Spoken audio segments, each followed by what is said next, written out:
जैसे कहा कि पड़ोसी मुल्क हिंदुस्तान में 5 रियासतों में इलेक्शन के नताइज यकीनी तौर पर हारने वाली तमाम सियासी जमातें इस वक्त बीजेपी यानी कि वफाक और दिल्ली पे इल्ज़ाम लगाती हुई नज़र आ रही हैं कि दोनों गुजरात यानी कि नरेंद्र मोदी और अमित शाह ने जिस तरह से वोटर लिस्ट में वोटरों का जो है हक से उनको महरूम किया और अदालती निज़ाम पे भी वो कहीं ना कहीं असरअंदाज रहे और अदालती निज़ाम ने सिर्फ तमाम उन वोटर लिस्ट में से चंद ही 100 वोटरों को जो है इजाज़त दी कि वो वोट डाल सकते हैं।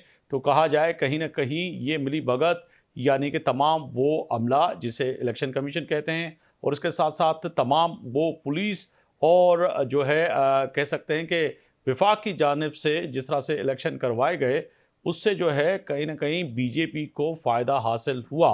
नरेंद्र मोदी और जिस तरह से बेग साहब कह रहे थे कि कहीं ना कहीं हिंदुस्तान में जो नाम दिया गया है गोदी मीडिया, और गोदी मीडिया भी उसको पहले से ही उनकी जीत जो है ऐलान कर चुकी थी और मुख्तलिफ पोल और मुख्तलिफ जो है प्रोग्रामों में वो बीजेपी को हर जगह पे कहीं ना कहीं उनकी जीत जो है वाज़े तौर पर और उनके ऐलानात करते नज़र आ रहे थे।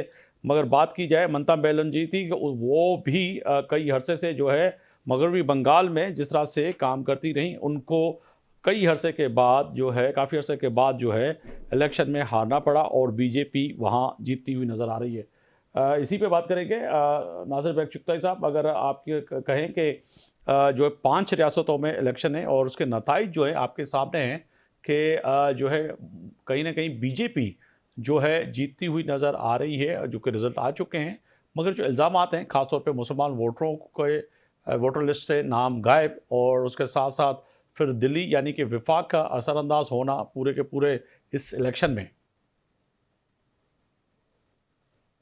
बेग साहब। मतलब ये मैं कह सकता हूँ इस बात को कि हिंदुस्तान, ये भारत अब बनने जा रहा है हिंदू राष्ट्र, जी हिंदू स्टेट। और ये रिजल्ट जो आए हैं ये चौंका देने वाले बिल्कुल नहीं है, क्योंकि वहाँ की जो अपोजिशन है INDIA और खुद ममता बनर्जी, जी ये लोग तंजीमी तौर पर इंतहाई नाकिस कारकर्दगी का इनका मुजाहरा है। राहुल गांधी की लीडरशिप में वो करिश्मा नहीं था, करिश्मा छोड़ें, तंजीम नहीं थी, इत्तेहाद में तंजीम नहीं थी, इत्तेहाद के टुकड़े हो गए, ममता बनर्जी बार बार नाराज हुई। इम्पॉर्टेंट बात यह है कि इनकम्बेंसी फैक्टर भी बहुत बड़ा इसमें इन्वॉल्व है कि ममता ने बुनियादी तौर पर जो इंफ्रास्ट्रक्चर है और सोशल वेलफेयर है उस पर वो तवज्जो नहीं दी, इदारे कायम नहीं किए। जी तो कम्युनिस्ट पार्टी 36 साल तक वह इक़्तिदार में रही, ममता 11 साल इक़्तिदार में रही और हार गई। इनकम्बेंसी का मतलब ये नहीं होता है कि आप हार जाए। आप अगर अपने आप को काम करके सामने आए, हम आपके मुनज़्ज़म करें, आपकी पार्टी मुनज़्ज़म हो, उसमें इख्तलाफात ना हो। मुर्शिदाबाद में बीजेपी जीत रही है जो मुसलमानों का सबसे बड़ा इलाका है, जी तो कोई मसला है ना।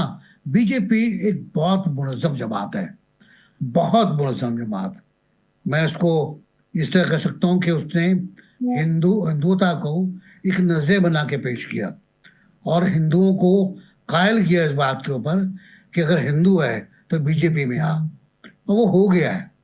आप कह रहे हैं कई अफराद को निकाल दिया गया लिस्ट से, मेरे पास जो फिगर है जी वो 90 लाख की है। 90 लाख वोटरों को डिलिस्ट किया गया है, जी आसाम में भी और बंगाल में भी। और जब 90 लाख को डिलीट करेंगे तो 10 करोड़ तो आबादी है बंगाल की, तो रिजल्ट तो आपके सामने है। और ये बड़ा मुनज़्ज़म अंदाज में हुआ है। आपने सही फरमाया कि मीडिया, अदालत, इलेक्शन कमीशन और मुकामी इंतजामिया जी वो सब बीजेपी के साथ है। कोई इसमें अब शर्म की बात नहीं है एडमिट करने में बिल्कुल कि बीजेपी के साथ है, ये हिंदू राष्ट्र बन गया है। अब यहाँ जो कशीदगियाँ पैदा होंगी बिल्कुल मुख्तलिफ इलाकों में वो अलग हैं, उन्हें कुचल दिया जाएगा, बिल्कुल उन्हें कुचल दिया जाएगा, हिंदुस्तान की तारीख को दोबारा लिखा जाएगा। फौजिया साहिबा, मैं आपकी जाने पाऊंगा जो नताइज आए हैं वो तो अपनी जगह पे हैं। जैसे बेग साहब कह रहे हैं कि 90 लाख से ज़्यादा वोटरों की वोटर लिस्ट से लोगों को गायब कर दिया गया। फिर वो अदालतों के दरवाजे खटखटाए, वहाँ से भी कोई उनको सुनवाई नहीं सुनी गई। और उसके साथ साथ मकामी इंतज़ामिया, इलेक्शन कमीशन सबके सब बीजेपी के साथ खड़े रहे और वो वही फैसला करते रहे। मगर ऐसे वीडियो भी आए कि ईवीएम सिस्टम जो है वो भी कहीं ना कहीं उनके ही मातहत था और इलेक्शन कमीशन जो था वो खुद जो वोट डालने जा रहे थे, जैसे कि हर जगह पे होता है, अमूमन पाकिस्तान में भी माजी में ऐसा हुआ कि वोट डाला किसी को, निकला किसी का, तो वहाँ पे भी ऐसा ही हुआ कि वोट डालने गए तो वोट से पहले ही उन्होंने बता दिया कि जी आपका वोट डल गया, आप जाएं।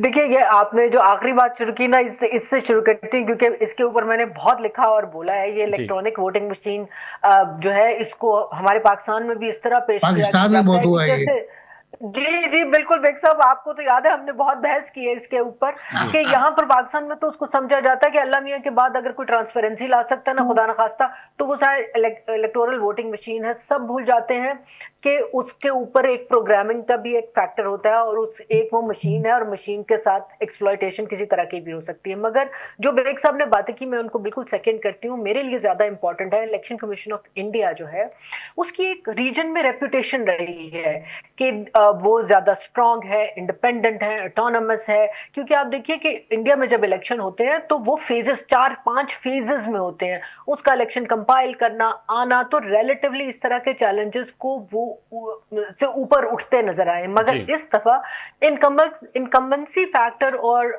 इकोनॉमिक्स के अलावा जो टेक्निकल तरीके से मेरे ख्याल मैनिपुलेशन अगर हमें जो अभी तक नजर आ रही है, जाहिर है पूरा होगा, डिटेल्स आएंगी तो फिर हमें ऑब्जर्वेशन की मालूम होगा। वो दो एंगल्स नजर आ रहे हैं, डीलिमिटेशन का और वोटर्स लिस्ट का। वोटर लिस्ट के लिए देखिए वही बात की जा रही है कि वोटर लिस्ट में हमने तो वीड आउट करना था, डेड, डुप्लीकेट, मगर असल इशू होता है डीलिमिटेशन का। और अगेन फिर वही मैं बात करूंगी और बेग साहब मेरी बात से एग्री करेंगे कि डीलिमिटेशन के असरात हमने पाकिस्तान में होते देखे हैं कि जब एक कॉन्स्टिट्यूंसी बदलती है ना, एक वार्ड में से एक लाइन अलहदा खिंचती है तो क्या होता है।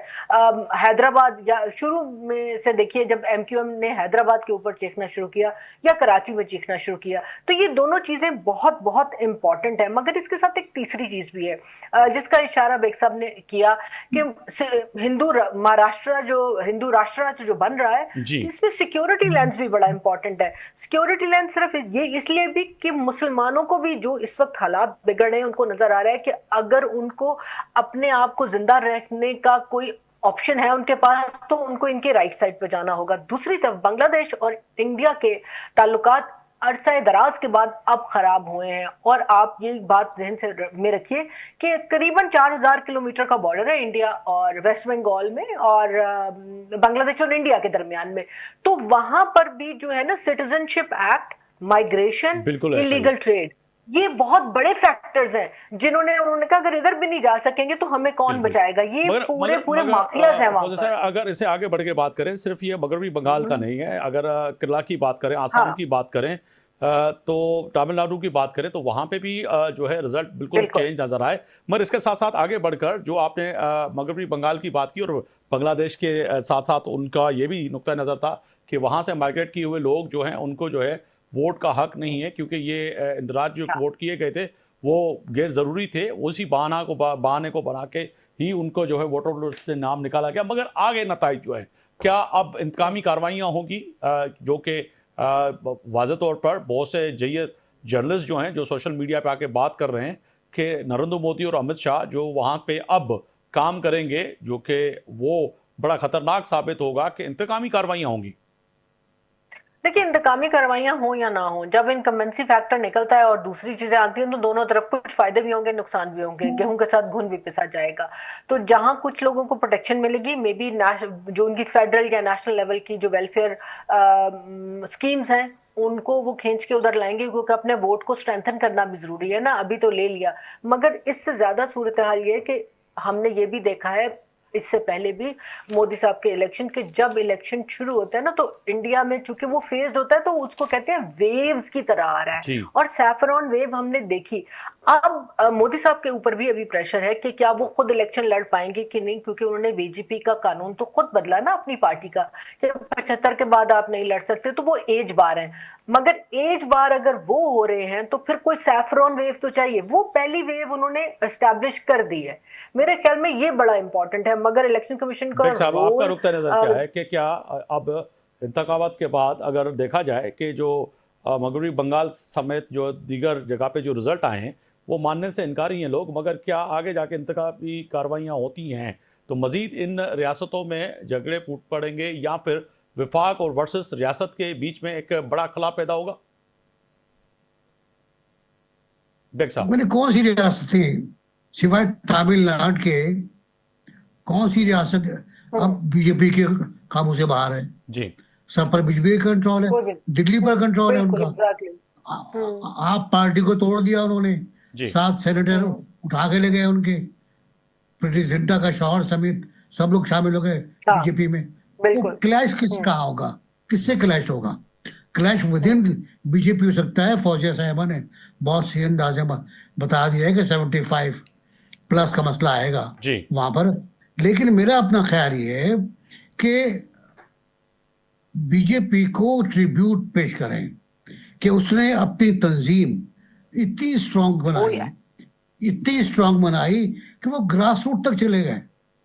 यूनिट कौन सा, जो गली की बात कर रही है फौजिया, कि वो गली जो थी वो उस पे 9 में से 7 वोट उनके निकल आए। और ये फेयर वोटिंग है, बिल्कुल। ईवी का तो खैर बेग मुझे साहब, पता वक्त है की कमी की वजह से कि- मुझे यहाँ पे प्रोग्राम रोकना पड़ रहा है। आपका बहुत शुक्रिया, आपने वक्त निकाला। फौजिया साहब आपका भी बहुत शुक्रिया कि आपने वक्त दिया, और एजाज मलिक साहब दिफाई तजज़िया निगार, उनका भी बहुत Thank you, शुक्रिया। फौजिया, और for meeting us. आपने जो है यकीनी तौर पर बांग्लादेश और हिंदुस्तान के जो है इलेक्शन और ख़ास तौर पर जो है जो इलेक्शन के बाद पैदा होने वाली सूरत हाल पे आपने नुक्ता नज़र पेश किया। ब्रेक पे जा रहे हैं, वापस आएंगे तो बात करेंगे कि कराची पुलिस के खतरनाक डकैती गैंग के दरमियान मुकाबला, 5 जो है इसमें मुकाबले में जो है लोग जो है मारे गए। इसके नताइज क्या हैं? नताइज यकीनी तौर पर आने चाहिए, क्योंकि कराची के अंदर इस वक्त भी कोई बंदा महफूज नहीं है। मुलजिम ताजर नासिर पर जो है फायरिंग की थी और इसके साथ साथ कत्ल में भी मुलविस थे। इस पर बात करेंगे। जा रहे हैं ब्रेक पे, वापस आएंगे तो बड़े अहम सवाल आते हैं, जवाब लेने की कोशिश करेंगे।